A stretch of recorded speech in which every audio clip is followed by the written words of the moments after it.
Olá, bem-vindos a mais uma conversa com o especialista. Estamos hoje aqui com a Larissa Todorov. A Larissa é psicóloga com pós-graduação em sexualidade humana pela Child Behavior of Miami, colaboradora do Espaço Transdisciplinar de Identidade de Gênero e Orientação Sexual do Instituto de Psiquiatria da USP e colaboradora do Espaço Transceder. Então, primeiramente, bem-vinda, Larissa. A ideia é discutir com você a respeito da paternidade ou maternidade homoafetiva.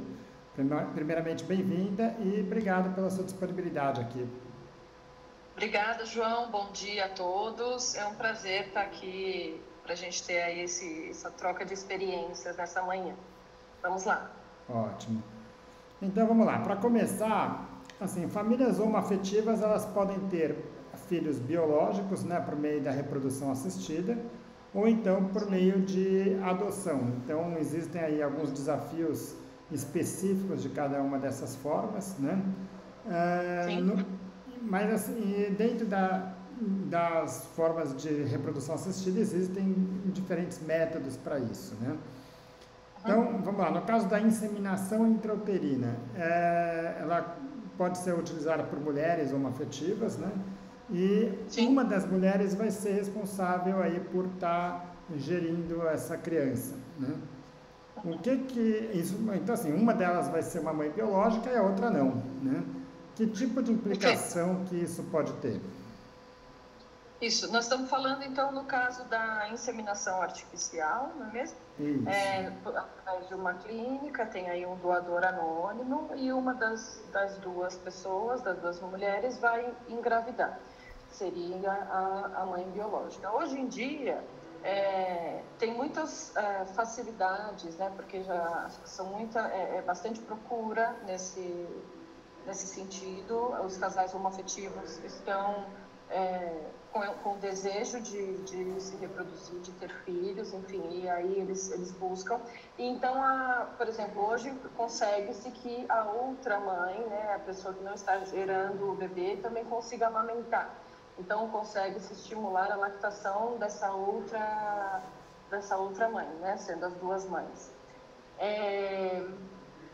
Nesse caso sou a mãe biológica e ela não é a mãe biológica, né? A maternidade, ela é uma coisa que é construída não só intraútero, né? Claro que muito dessa gestação começa ali, mas a verdade é que depois que esse filho vem ao mundo, é que começa a se exercer a maternidade, né?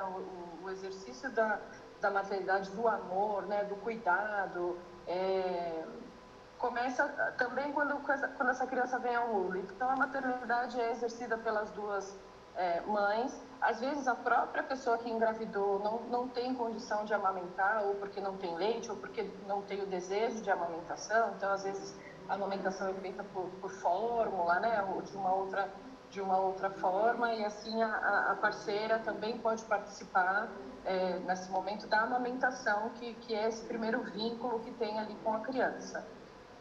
Mas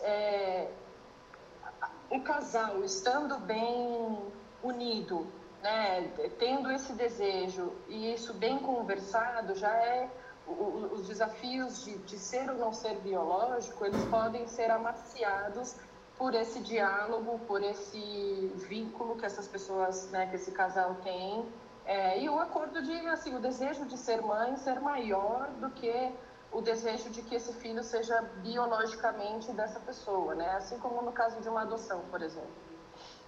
Ótimo. E obviamente que isso é uma coisa que também tem muito da vivência individual de cada pessoa, não só do casal, que pode ser diferente de uma mulher para outra, né? Sem dúvida. Assim como a expectativa social, né? Às vezes a gente está falando do desejo desse casal de ser de serem mães juntas, né? Mas aí o que a sociedade vai dizer disso e como elas, enquanto casal, vão lidar com essa questão. Então, isso abre para muitas outras questões, né? Mas em relação a ser ou não ser mãe biológica desse bebê, em relação à inseminação artificial, eu acho que é isso, é diálogo, é estar bem combinado, bem acordado entre o casal e que esse desejo de ser mãe seja maior do que isso, né? Ótimo. E só para pontuar aqui, acho que não vai mudar muito a discussão para frente, mas existe uma outra fórmula também, além da inseminação artificial, que é a reprodução in vitro, né? E aí, nesse caso, há a possibilidade de usar o óvulo de uma mãe e usar o útero da outra. Sim, sim. Dessa forma, um jeito, né, do que eu escuto dos casais de mães, onde as duas conseguem participar biologicamente, né, digamos, usando o óvulo de uma na barriga da outra, a pessoa que não vai ter o material genético nessa criança é a portadora do neném. Então, o neném está crescendo dentro da barriga dela.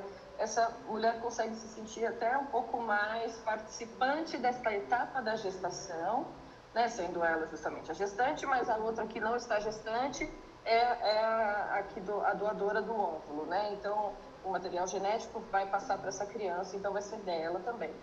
E aí, no caso dessa forma de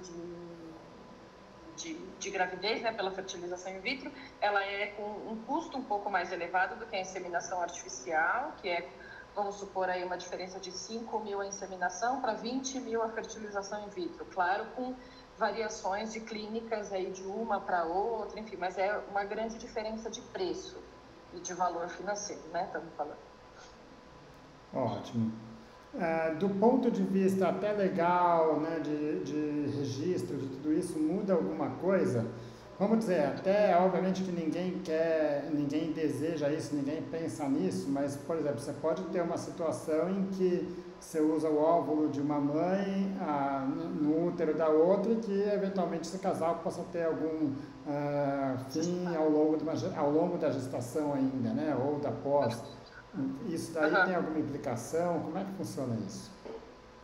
A inseminação, né, a fertilização in vitro e a inseminação artificial, elas sendo feitas em clínica, hoje em dia a legislação protege essas mães que elas possam já sair da maternidade com o bebê registrado no nome das duas.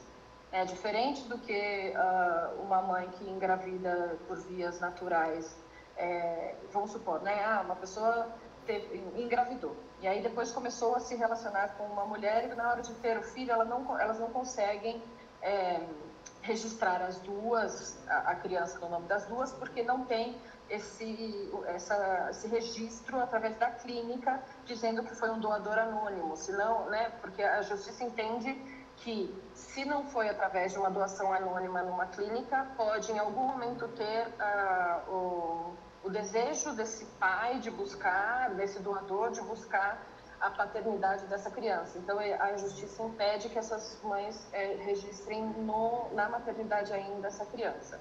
Mas, se elas já eram um casal e fazem através de uma clínica, a clínica dá uma declaração de que essa inseminação foi feita numa clínica e já na maternidade as duas conseguem registrar a criança já sai no nome das duas mães. No caso do casamento acabando antes dessa criança nascer, bom, eu acredito que o registro ainda seja feito no nome das duas, né? Nunca tive essa experiência, mas acredito que o nome ainda seja feito no nome das duas, porque a criança, ainda que elas se separem, é um desejo das duas, né? Uma está gestando, o óvulo é da outra, ou mesmo que o óvulo não seja da outra, a gestação foi uma decisão das duas, né? Feita numa clínica. Assim como no caso de uma relação heteroafetiva também. Se o pai e uma mãe engravidam e aí se separam antes da criança nascer, a criança vai ser registrada pelo pai e pela mãe também, ainda que eles estejam separados, né? Ótimo. Bom, em relação à adoção homoafetiva, a gente sabe que existiam muito mais empecilhos, né, até não muitos anos atrás, mas que atualmente é uma realidade muito mais, vamos dizer, aberta aí, né? Que tipo de empecilho que pode haver para isso?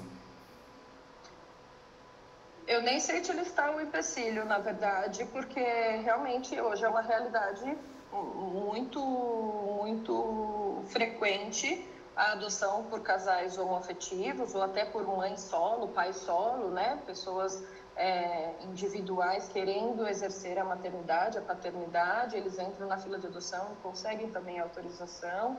É um processo que tem que passar, né, de entrevistas, entrevistas com assistente social, entrevista com psicólogo, você tem que assistir palestras, você tem que ir a reuniões, tem uma visita também que a Vara da Infância e da Juventude faz na residência para entender onde essa criança vai viver. Mas depois de todas essas etapas burocráticas, esse casal é aprovado e fica numa fila de adoção tal qual casais heteroafetivos. Não muda nesse sentido. Da mesma forma. Tá. Não muda. Tá. Bom, acho que até aqui a gente está falando mais do processo, né, de paternidade, de maternidade. Agora, uma vez que essa criança já esteja, vamos dizer, no lar, né, ela vai ter algumas dificuldades que de fato são mais específicas, que, claro, não é que... e geram preocupações que são reais, né? Quer dizer, é uma realidade, de fato, a homofobia no mundo e no Brasil também, né? E a grande diferença é que, vamos dizer, os pais, eles são adultos, formados, que têm uma compreensão do mundo e têm, claro, não estou falando que, não estamos querendo normalizar isso, mas eles têm uma capacidade de compreensão do que está acontecendo, né? Quando a gente pega uma criança recém-nascida, ou mesmo uma criança já ainda em idade escolar, elas ainda são muito mais imaturas para entender essa realidade delas, né? Então, o que é possível fazer para minimizar esse tipo de problema com uma criança que está recém-chegada aí ao mundo? Bom, a criança chegou ao mundo, eu vou pegar um exemplo então de duas mães, tá? E aí essa criança chegou ao mundo e as figuras de cuidadores que aparecem para ela ali são duas mães, né? Não é, ao invés de ser um pai e uma mãe, são duas mães. Então ela tem uma família, um lar, como todas as outras crianças, né? Que tem pai e mãe, ou que tem só a mãe, ou que tem a avó, enfim. Os responsáveis, os cuidadores dessa criança seriam duas mães.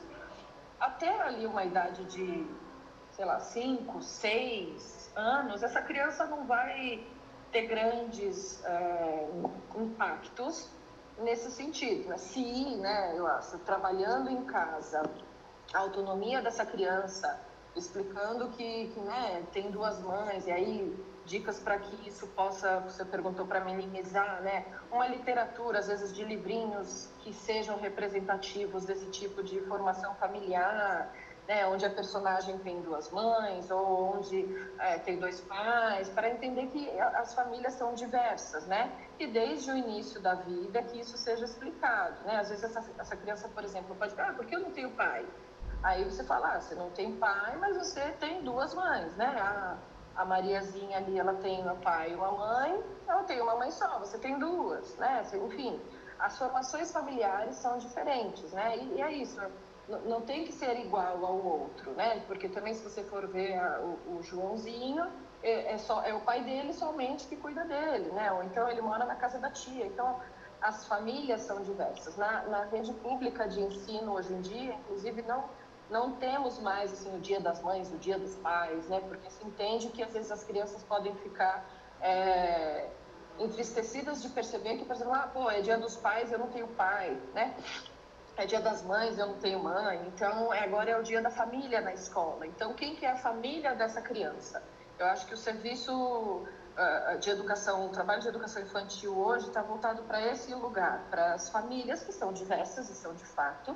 Então, eu acredito que o desafio dos pais homoafetivos e da criança que é filha de pais homoafetivos, de mãe, né, de família homoafetiva, vai diminuir. Mas, como você disse, a homofobia é uma realidade, ela existe e vão provavelmente ter, sim, momentos em que isso vai atravessar a vida dessa criança, assim como atravessa a vida dos casais homoafetivos, assim como atravessa também a vida de outras pessoas que têm alguma questão e que sofrem também preconceito, uma pessoa que é cadeirante, uma pessoa que tem alguma deficiência ou que enfim, poderia citar aqui mil qualquer outra forma, né? de diferenciação. Que vai passar por esse tipo de preconceito, infelizmente, né? Para minimizar isso, a única coisa que eu digo é fortalecer a autonomia dessa criança, o respeito, o diálogo, e que ela entenda que o lar dela, apesar de diverso, é um lar de amor e é um lar onde ela está feliz e segura. Então, eu acho que basicamente é isso, porque ela fala, não, tá tudo bem, eu tenho 2 mães, mas eu sou feliz, eu tenho 2 mães, né? Eu tenho 2 pais, e eu sou perfeitamente saudável, eu sou perfeitamente normal, minha vida está tranquila, mesmo sendo 2 pais, ao invés de ser um pai e uma mãe, por exemplo. Ótimo. Mas, enfim, vamos lá, já está bem claro atualmente que aquela coisa, não, isso vai confundir a cabeça da criança, isso não existe, né? Quer dizer, a criança nasce daquele jeito, ela vai crescer e vai entender, ela se entende do jeito que ela é e aceita e está feliz desse jeito, né? O que confunde a cabeça da criança é o adulto. É o adulto e muitas vezes, quer dizer, acho que enquanto ainda está num ambiente protegido antes de ir para a escola, a tendência é ser um problema menor, porque ela de alguma forma está num ambiente mais protegido, né? Agora, essas crianças vai chegar um momento que vai para a escola, e aí ela pode ter 9 meses, ela pode ter 3 anos, né? Isso muda de alguma forma, mas ali ela vai começar a conviver com outras crianças, e a gente sabe que, quando a gente fala em preconceito, a gente está falando às vezes em crianças de 4, 5 anos que podem eventualmente fazer uma brincadeira preconceituosa, alguma coisa, e inclusive uma criança que não tenha talvez a capacidade, que pode ser influenciada por seus pais, né? Ou por outros meios, mas essa é uma realidade que a gente não vai conseguir evitar provavelmente em algum momento. Como é que isso funciona numa criança às vezes de 3 anos, de 4 anos? Sim. Bom, no caso disso acontecer, né, a gente precisa cuidar disso como um fato isolado, né, uma questão de homofobia, uma questão de um trauma numa criança que aconteceu, né. Quando eu atendo casais homoafetivos, né, que são pais, que são mães e que vão colocar os filhos na escola, né, falar, o que eu faço, né, onde eu coloco o meu filho para que ele sofra menos preconceito, para que ele tenha menos contato com isso, porque na verdade, assim, contato em algum momento vai ter. Sim, claro. Ainda que seja uma fala assim, nossa, mas você tem 2 mães? E aí que saia de um jeito, de um tom pejorativo, isso já é um preconceito que essa criança vai sentir de algum ponto. Mas o que tem que eu tenho 2 mães? Ninguém vai dizer, nossa, mas tem um pai e uma mãe. Ninguém vai dizer com um tom pejorativo que uma pessoa tem um pai e uma mãe. Mas pode dizer com um tom pejorativo que tem 2 mães. Ou seja, essa fala não é nada, né? Mas dita num tom pejorativo, a criança, que é a filha das 2 mães, vai sentir o preconceito já mesmo sendo nova. Então, nessa busca pela escola, eu digo sempre que é melhor você se informar com a escola. Primeiro, os pais perguntam, tem uma entrevista com a escola para saber qual é o pensamento da escola em relação a isso, se tem diversidade na escola, se tem literatura de casais, de outras estruturas familiares na escola, e não só sobre isso, né, mas sobre raça, sobre poder aquisitivo, situação financeira, sobre corpos, sobre muitas outras questões. Qual é a literatura que tem na escola? Qual é a abordagem que a escola tem em relação a isso? Isso é falado em sala de aula? Tem alguma criança já matriculada na escola que tem pais homoafetivos? Para você não ser o primeiro, né? Sua filha vai ser a primeira criança da escola que tem pais homoafetivos, né? Então pode ser que ela seja diferente. Será que já não tem algum outro lugar que já possui?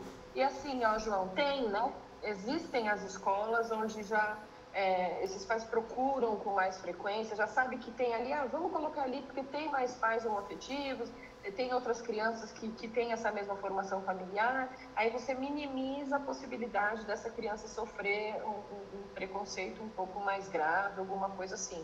E a escola se responsabilizando em não tolerar esse tipo de comportamento, porque se a criança sofrer esse tipo de coisa, ela tem que pedir ajuda para um adulto, e esse adulto tem que validar o sofrimento dela, esse adulto tem que sinalizar que esse comportamento é inadmissível, né? Não é tolerado naquele lugar. Porque tem que ser esse o comportamento do adulto, né, da escola. Ótimo.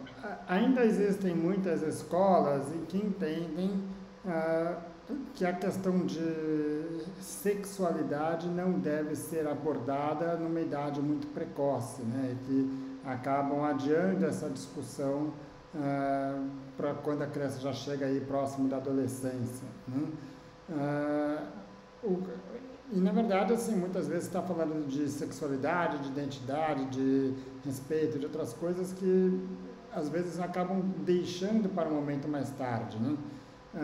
Como é que você vê isso, especialmente as consequências disso no caso dessas famílias homoafetivas? Bom, no caso das famílias homoafetivas, para mim não é diferente do caso das De qualquer famílias outra. heteroafetivas, porque o ensino da sexualidade, o ensino do conhecimento dos corpos e do entendimento daquela criança sobre sexualidade, isso independe de serem pais homoafetivos ou não.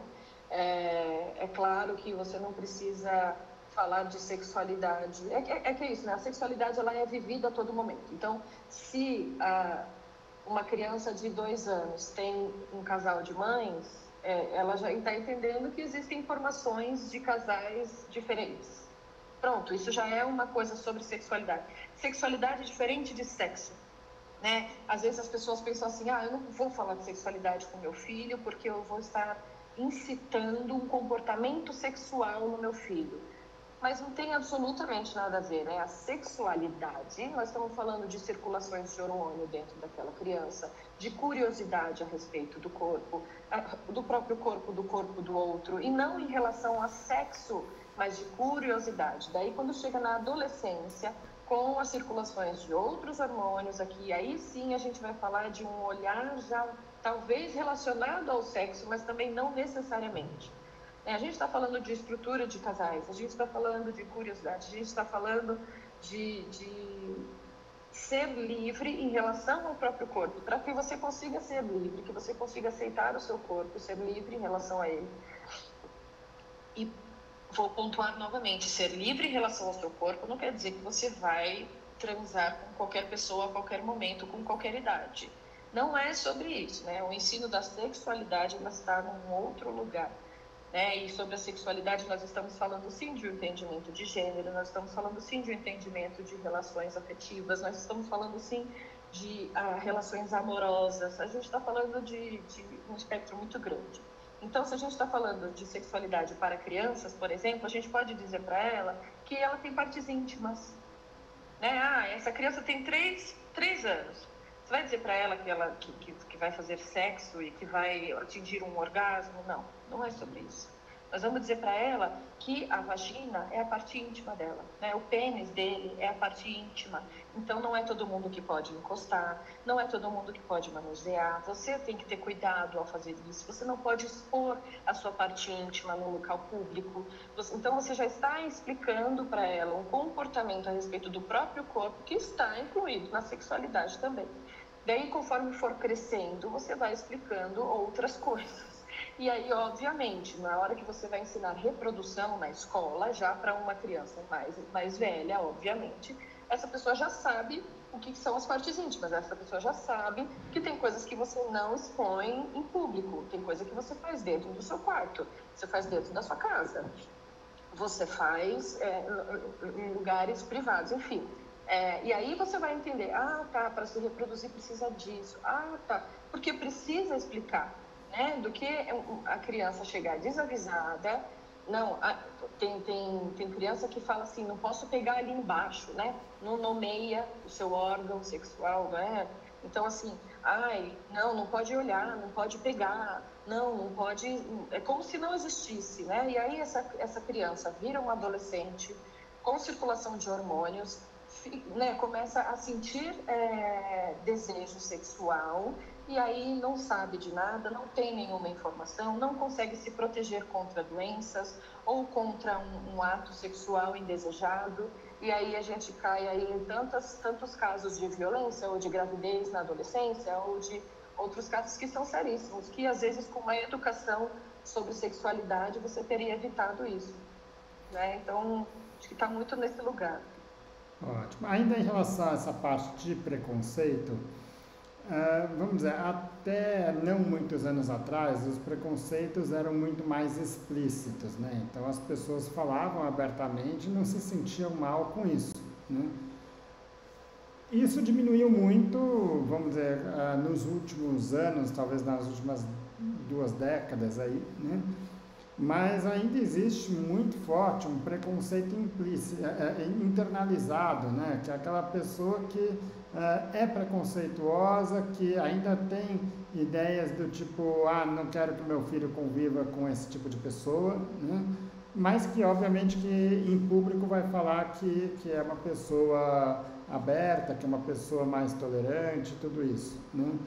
Sim. E isso pode levar, por exemplo, essas crianças a não serem convidadas para uma festa de aniversário ou para outros atos de preconceito que ninguém vai virar para ela e vai falar, olha, não vou te convidar para o meu aniversário, simplesmente não vai convidar, né? Sim. Você costuma ouvir muita queixa nesse sentido dos pais? Olha, eu posso responder que sim e que não. Sim.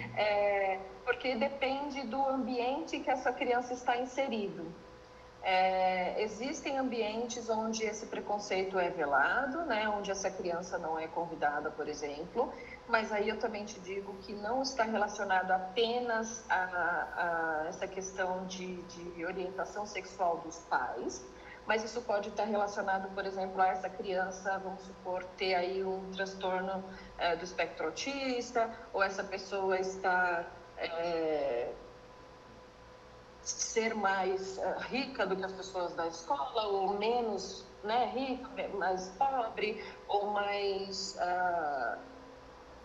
sei lá, e ser uma criança mais ativa, ter uma questão aí de um TDAH, ou ser uma criança menos ativa, ou ser uma criança mais fechada, uma pessoa mais estudiosa ou menos estudiosa. Então, assim, depende. É claro que estar inserido numa família homoafetiva pode também fazer parte disso, mas não somente por isso. Eu acho que pode sim. Ela não foi convidada para o aniversário porque tem 2 mães. Pode ser que seja isso, ou pode ser que naquela semana ela falou alguma coisa na sala de aula lá que as outras amiguinhas não gostaram, então por isso não chamaram para o aniversário, né? Isso aí não tem muito como a gente saber. E se for por causa de homofobia, essa criança tem que, vou voltar para falar, tem que estar fortalecida, ela tem que se sentir amada e segura no lar dela, na família dela, para que ela possa passar por isso de uma forma mais tranquila e que isso não gere para ela uma questão muito grande, que ela possa dizer, tá bom, vocês não querem que eu vá, né? Mas a minha família é essa e para mim tá tudo bem. Certo. Não, obviamente que às vezes ela nem está sabendo, ela nem entende, nem sabe, simplesmente sabe que não foi convidada, mas assim, aquela coisa, é o que você já falou bastante, né? Depende muito do ambiente que ela está e a escolha de onde que essa criança vai estar, especialmente na escola, é um ponto talvez mais importante para essa família do que para outros, porque de fato existem ambientes onde isso não vai ser para Exato. E aí, por exemplo, uma coisa que eu também dou, dicas que eu também dou para essas famílias terem outros ambientes de relações com famílias que sejam semelhantes, para que essa criança não se sinta também uma pessoa diferente de todas. Na escola tem só mais uma criança que é filha de mães homoafetivas, por exemplo, de casal homoafetivo. E essa criança, por acaso, não se relaciona bem com ela. Porque é isso, não é só porque são 2 filhas de pessoas homoafetivas que vão se dar bem, só porque são famílias homoafetivas, não necessariamente, né? Mas então que essas famílias possam ter outros lugares que elas tenham essa amizade, esse encontro com famílias semelhantes às dela. Para que essa criança, por exemplo, possa não depender do aniversário da coleguinha da sala, mas tem outros aniversários para ela também ir, né? E esses outros aniversários que ela vai frequentar, aceitam a família dela, respeitam a família dela e tá tudo bem, né? Não fica sendo aquilo a coisa mais importante da vida dela. Ótimo. Larissa, acho que o que a gente discutiu até aqui deu para ver bem, quer dizer, certamente é um desafio, né? A maternidade, a paternidade é um desafio maior para essa população, porque eles vão sofrer com com questões que são pertinentes a esse grupo de pessoas, né, que não é uma preocupação geral, e que vão ter ambientes mais ou menos propícios para as crianças, mas que obviamente são sabendo lidar com essa situação e não ignorando, não negligenciando isso, é uma família como qualquer outra aí. Sim. Então tá ótimo. Acho que deu para trazer aí bastante, vamos dizer, no sentido de que para essas pessoas começarem a entender o que pode ser, para quem está começando a pensar nesse momento. Queria te agradecer mais uma vez essa sua disponibilidade e contar com você aqui nessas discussões. Obrigada, muito obrigada pela confiança, pelo espaço aqui de fala. Me disponibilizo a estar sempre aí com vocês nas discussões, na troca de ideias, e, enfim, o que precisar, estou aqui. Obrigado mais uma vez, Larissa. Nada.